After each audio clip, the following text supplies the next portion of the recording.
Hello there, my name is Dan and welcome to my garden here in Essex, southeast UK. So I'm making today what I hope is going to be quite an inspired video because that's how I feel. Last night I watched a video on YouTube on the Peter Santanello channel, and he visited a gentleman called Joe in the Appalachian Mountains in the US. Joe is a herbalist and he showed Peter around his garden, and to me, there was amazing things there. He was growing herbs, he had shelters there, he was showing tinctures he'd made. It was just an overall inspiring experience for myself. I don't know if any of you have had this feeling, but when you talk to a genuine master of a subject, it can leave you with a lovely feeling, and that's how I felt. So of course I didn't meet him in the flesh, it was from a 45-minute YouTube video. But even in that relatively short amount of time, I was able to gain a lot of inspiration for my own gardening. And I'll link that video in the description box below, and I hope that if you've got the time and the interest, you can check that video out, and I hope that you enjoy it as much as I did. So what I'm going to do is go around my garden here and you can see some of the things I'm growing. I haven't got too much in the way of herbs here, but got lots of produce to eat. Many of you are aware of, what I grow here. So if you would like to, please feel free to subscribe to this channel and share the video with anyone you think may find it interesting or useful, and please hit the like button. So we're going to start our little look around now. So just another little reflection on that video. Peter said to Joe, or asked Joe for some advice. And Joe said that a good bit of advice would be to get some land and start there. And really that's such a simple bit of advice, but it's brilliant because the subject of gardening, self-sufficiency, partial self-sufficiency, allotmenteering, homesteading is a huge subject. It's like many subjects in life. You can go into it as far as you want, and of course it can feel daunting. It certainly can. So with regards to how the world is now, certainly in the UK anyway, land is very expensive. It's out of reach for many, many people. That's an entire subject on its own that we could talk about for a very long time. This channel's not really the place for me to start talking about that, but many of you will be fully aware how true that is. So of course the option of allotments is a great one, but then of course there are other problems with that because waiting lists etc. can be very long in certain places. Hopefully, if you can't afford your own ground, maybe you live in a flat, or maybe for whatever reason you just can't get some ground, you have the option to grow something on a windowsill, for example, in your apartment or your flat, something like that. Or maybe even you've got a friend or a relative that's got a little bit of ground that they can either rent you or let you use, provided you maintain it, so that you can grow something. But that little bit of advice, get some land and start there. So simple, but yet I thought it was brilliant.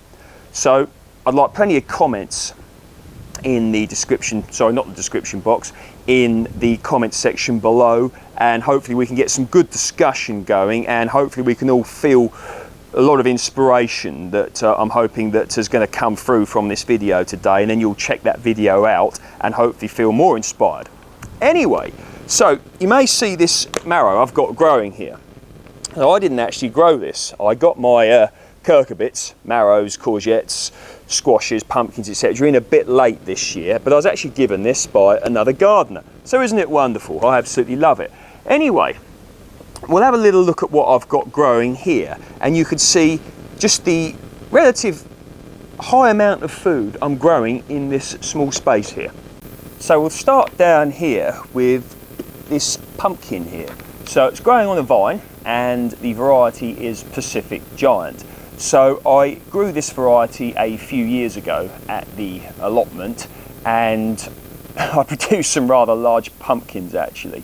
So I'll link that video in the description box below, and also I'll put some other informative videos in there if you'd like to check them out, and hope they'll help you as well. So as I stated earlier, I planted my cucurbits, including that includes pumpkins, at a later date than would have been ideal, but that's how it is. And also it hasn't really been that warm this year, so in my opinion they're a little bit behind, but I get the impression that's the situation in general with regards to cucurbits this year. Let me know how yours are doing. So I actually saved the seeds from one of those pumpkins you may see in that video, excuse me. So it's actually, very good to get into the subject of seed saving. Great for self-sufficiency, and also great for the saving of money as well. So pumpkins are brilliant because they can actually store. So of course you could use them for a variety of uses. There's pumpkin pie, and they're very common or popular in the US, I get that impression. And also pumpkin soup is great. You can bake them, they taste nice, and they're just a really nice product to grow. And also of course, they're used for Halloween, lanterns, etc. So very interesting. So they keep, and a good temperature to keep them at is about 10 degrees C, about 50 degrees Fahrenheit. That video details how you can keep pumpkins, and a great thing to grow. So we'll now go over here and we'll check out some fruit. So you can see that pumpkins and or squash plants are marauding over. Oh, there's a pumpkin down there that formed. We'll have a look at that in a moment. I'm marauding over my blueberry plants here. So I've got a variety of varieties, and the variety I'm picking here, this is Elliot, which is actually a late producing variety, which is, it's very good because I'm getting blueberries now until quite late into the season. So I put a blueberry video up a few weeks ago, and if you want to watch that, you could see other varieties that I'm growing. So blueberries are good, as indeed are many other fruits and veg, in the sense that you can get varieties which ripen, ready, etc., at different times of the season. So I've actually had my own source of blueberries in my garden here, probably for what seems about 6 weeks now, and that's really good. So blueberries are a great crop to grow. They do like an acidic growing medium, ericaceous, otherwise known as acidic growing medium, of about 4.5 to 5.5 pH. So they're very nutritious. You can freeze them. You've got things such as blueberry jam you can make. Of course you can eat them fresh. Blueberry pie, blueberry muffins, and there really is quite a nice bit of variety with regards to blueberries. I largely water them with rainwater because tap water tends to be more on the alkaline side, and I don't want to make the growing medium too alkaline. Some people say that what you can do is you can get tap water and then you can store it for a while, and then it will get more on the acidic side. I collect plenty of water in water butts, so I don't have to worry sort of too much about doing things like that. And there we go, plenty more to come, just a little nice harvest there. Look at that pumpkin down there, look. And I go across from the blueberries here to my grapes, or some of my grapes, variety Rhea, really excited about them. And I find another pumpkin growing up there, it's fantastic. Okay, so here I have one of my polytunnels. I put this one up a few months ago following the destruction of the one I had previous, but that's another story. So I find a polytunnel or a greenhouse is a great addition to my project here because it's a lovely warm microclimate, and particularly good in a year like this year where it's not really been that warm. So we'll go in here now and you can see some lovely crops I'm growing in here. I had a great crop of peaches and nectarines earlier in the year. You'll see them on my earlier videos this year, but let's have a look in and we'll see what's going on in here. So here I am in the polytunnel. So last night I actually burnt a little bit of incense in here, frankincense and myrrh, and that's not a recommendation for anyone to do that, but that's what I did, and I can really smell it in here even today. So it's been a really nice sort of, it's got a nice relaxing ambience in here, so I do appreciate that. Now, of got some lovely tomatoes here, so let's pick some of those. And it's been quite a late year actually, at least around here anyway, for the ripening of tomatoes. But now they're coming in thick and fast, and got some beautiful crops here. So here we go. Now, what we got here is a variety called Paradise Cherry, and it's a Romanian tomato, and I've been very impressed with it actually. I have heard of people having issues growing Eastern European varieties of tomato in this country because they generally get warmer and hotter summers in some parts of the Eastern European countries, so therefore, you know, ripening can be an issue. But even this year, it doesn't appear to be an issue with this variety. So let me know if you grow any varieties of tomato that aren't necessarily bred for your climate, and how do you get on? So we've got some lovely tomatoes there. This will be enough for lunch today, so we'll have a little look at those there. Look. Okay, so here we are. Now in this 30-litre tub here, I have a variety of potato called Condor, and I was inspired to grow this variety by Tony on the Simplified Gardening channel. Very good channel indeed, you might want to check that one out. So last year I grew Condor and got some relatively large potatoes. So this variety is the potato that got the world record for the biggest potato. So of course that's always an inspiring thing for me to strive to. But also they're a nice tasting potato as well.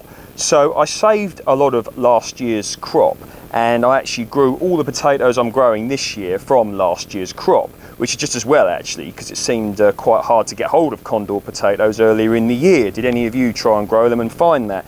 So what we're going to do is tip this bucket out here and see what we've got, because I'm in the mood for chips for lunch. Okay, so it's a bit rustic here, but one cannot do everything because there is only a limited amount of time to do things. Don't let perfection get in the way of the good is a good phrase that I like to refer and reflect on regularly when I'm gardening. And what I'm going to do is tip these out, and let's see just what we've got here. So I actually grew these in my own compost, made in my Dalek compost bins. So let's see what we're yielding. Yep, lovely, lovely jubbly. Let's see what we've got. Nice, nice. Here we are, a lovely crop of potatoes there. Okay, so there is my lovely harvest of Condor potatoes. So they're not particularly big by Condor standards. They can get a lot bigger than these, but that's fine. Actually, looking at these would be perfect size for me to save for seed potatoes for next year. So that's certainly food for thought, that is.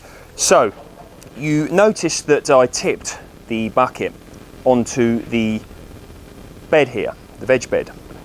Well, the compost you see here, I made it all myself. I've made plenty of videos on how to make compost, and look at that. That is, I mean, look at that. That is beautiful compost. It's got plenty of organic matter in there. It's free draining, but yet it holds moisture very well. It's just really good. And looking at the size of this crop here, this is from one seed potato. High nutrient content, because to get a nice crop like this from one seed of potato is very good. So we'll have a look at some of my, or one of my compost bins, and you can see the sort of compost I make, and maybe you will like to make your own compost as well. So do you like this video, the way it's going? It's a bit different to my normal videos, so please let me know what you think. And if you haven't already and you'd like to, please feel free to subscribe as well. So welcome to this part of the garden here. So here I'm growing quite a few varieties of grape. I've also got persimmons, persimmon, sham fruit, etc. Got two varieties of those, Rojo Brilliante and Fuyu, and I'm also growing grapes. So we'll have a little look at those in a moment. Now, compost bin here. So my compost mainly consists of grass cuttings I get from jobs I do for other people, and of course my own. I put cardboard in there as well, and kitchen scraps, so veg tops, etc. that I don't eat, they go in there, banana skin, etc. And what I do is every week or two I turn it, and what that does is that allows air to get into the compost, and it needs air in order to work for the bacteria. And you can actually, or I have made compost that I use in about 6 weeks, so it can be a very quick process, but you do need to turn it.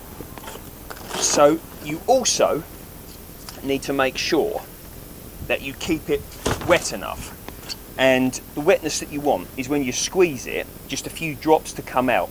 You don't want it all soppy and overly wet, because if that happens then it stops the bacteria from working. So in a year like this year, the idea of it drying out was relatively unlikely, simply because we've had so much rain.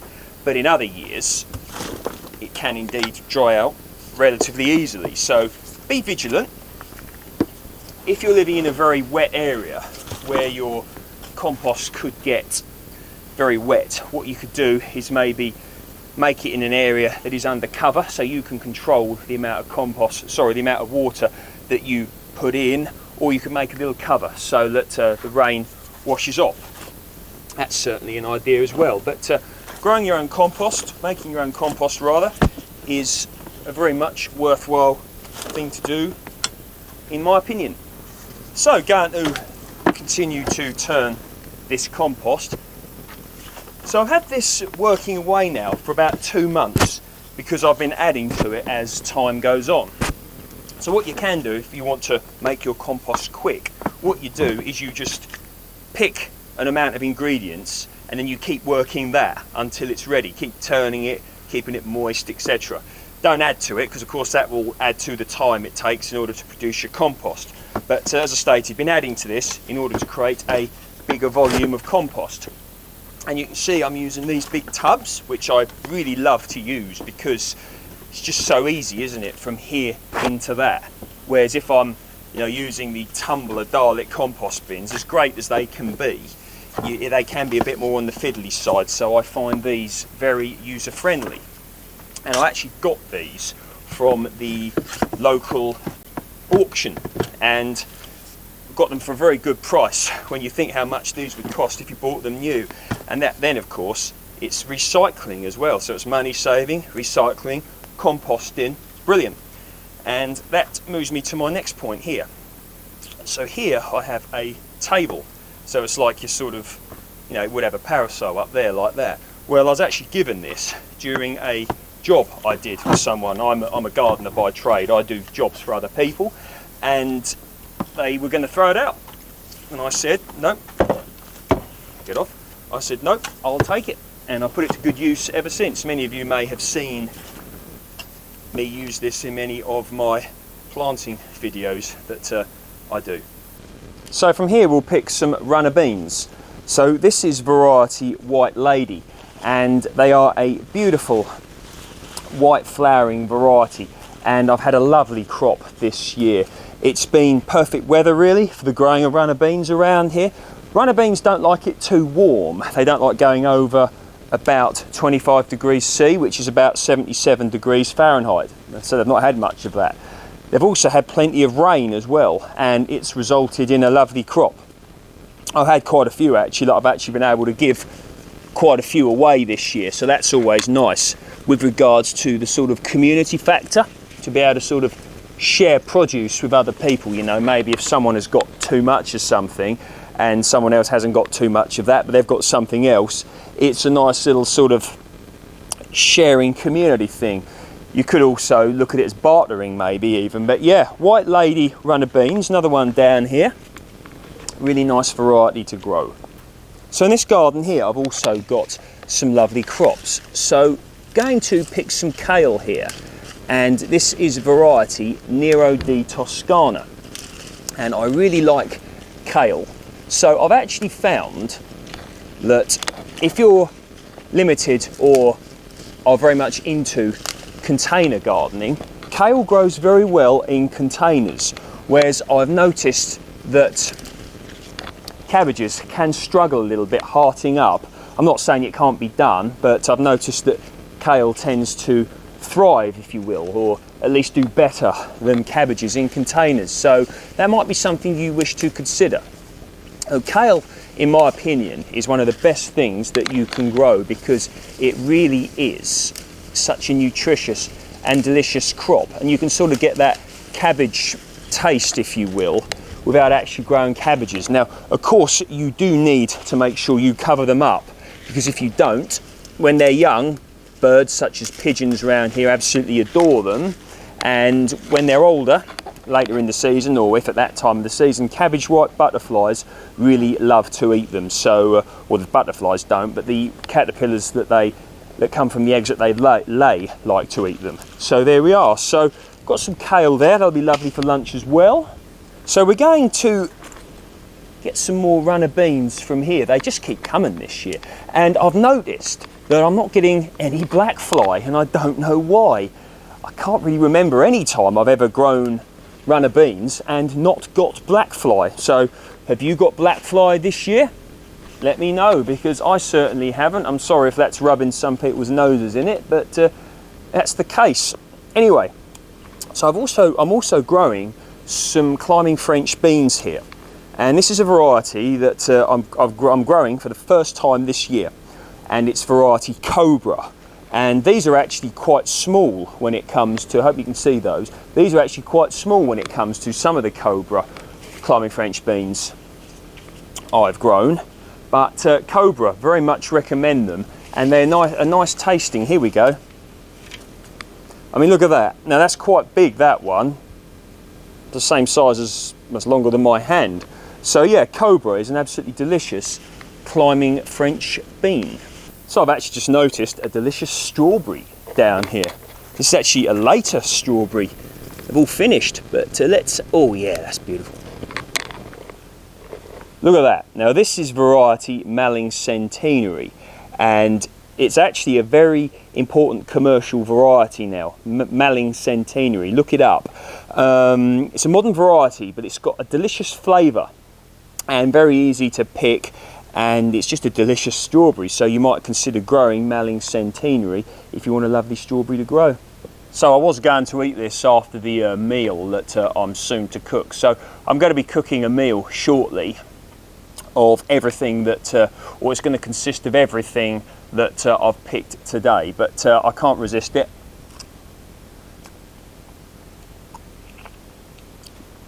Lovely variety, Malling Centenary. Quite often modern varieties are knocked for lack of flavour, but that's certainly not one of them, in my opinion anyway. So here, now, the subject of water saving, very important. This year hasn't been a problem because we've had so much rain, but I've got quite a lot of capacity for water here. This is an IBC container. You don't have to have one of these. You can have your standard, if you want to call it, domestic water butt, but these are very good. So there we are. Whoops, so you just cover yourself in water at the same time. And what you do is I just get my water like this, and this is very good because you can save your own rainwater and use it on the garden, and many of you are aware of how highly I rate tap water for watering the garden. So saving water is very important anyway, but if you're doing a lot of container growing, like I'm growing these condor potatoes in containers here, it's even more important because of course you have to make sure that what you're growing in containers, you give it the water if it doesn't rain enough, because if you don't, it won't survive. So that's very important indeed. And I'm going to be leaving these condor potatoes quite a bit longer because I want them to get a little bit bigger, and as I've explained, I also want to keep enough for seed saving to grow next year. Okay, so I hope this is coming out okay on the camera. So grapes. Now this is a variety of grape. There we go. I'm hoping you can see that. This is called Muscat Blanc. It's a delicious grape and it's ready quite early. Now not quite ready yet. It is a seedless variety, and I actually grew this from a cutting from a plant that I planted at a previous address. So these need a little bit longer. So there we are. Now, for my palate, a few of these right now are perfectly edible. but most people would want them a little bit sweeter, and I would if I was going to be eating a lot of them. But Muscat Blanc, in fact, we'll have a look at another variety of grape I've got growing down there. So this is variety Autumn Royal. So this is a Californian variety, and it's advised actually if you're going to grow it here in the UK, you grow it under cover. Well, I've actually grown this not under cover, as you can see. Now, the vine is a little bit on the crazy side, but that's fine. So some of you may remember I had this vine growing in one of my polytunnels, and I moved it here a few years ago. So not quite ready yet, but once again, a few of these are edible if you have a palate for slightly sharpish grapes.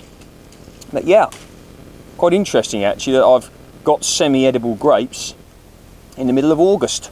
So it's a fantastic year for pears here. So this is a variety called Concord, and there's probably about 50 little pears on there. They're normally ready around early October time, so that's something to look forward to. So I've actually got some apples ready, variety Worcester Pearmain. So we'll have a look at that tree now. So here we are in this part of the garden here. Have a look at this amaranth, look. Isn't that beautiful? These flowers are such a lovely shape. So I've got two varieties of apple here. This is Gala. Now this tree was a bargain tree. I bought it from Aldi, the supermarket, about 6-7 years ago, something like that. Carrying a huge crop this year, which is great. And they're made a good size as well, or making a good size, because we've had plenty of rain. Not ready yet though, I think mid-September, late September time for those. So let's see what we've got here. Let's pick one. So let's have this one. This looks like a nice one. Look at that, look. That's a beautiful apple, isn't it? So I've got more grapes growing here. Many of you will be aware of this variety because I spoke a lot about it. Now it's Lakemont Seedless, and these are a delicious variety, and I can highly recommend you grow this variety. So they won't be ready yet. Yeah, they're quite sharp. Once again, I could eat a few of them, but you know, I'd want them a lot sweeter than that, of course. US variety, almost honey sweet when ripe.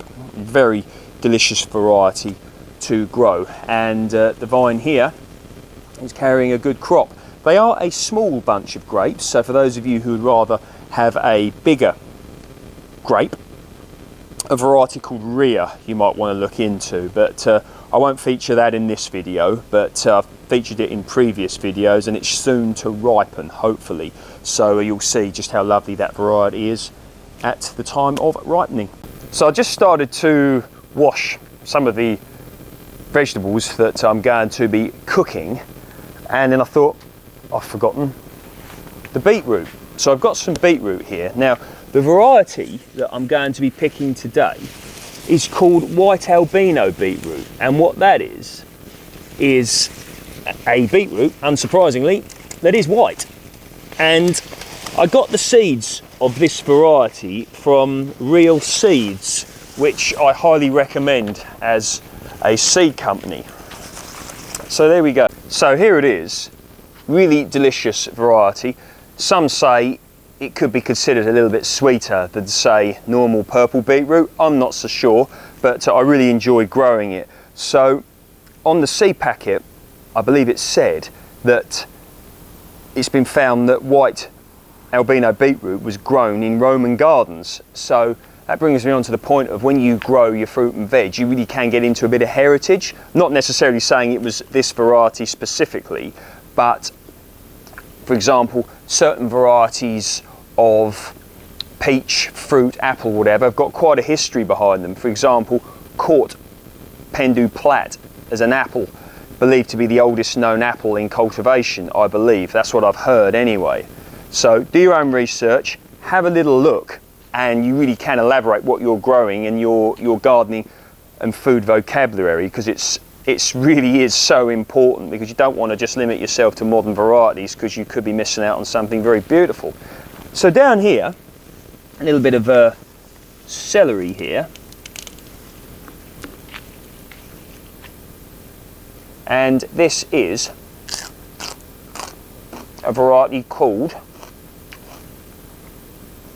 full white celery. It's a little bit stronger celery taste. I don't eat my hair as well. Stronger celery taste than supermarket celery. But yeah, lovely.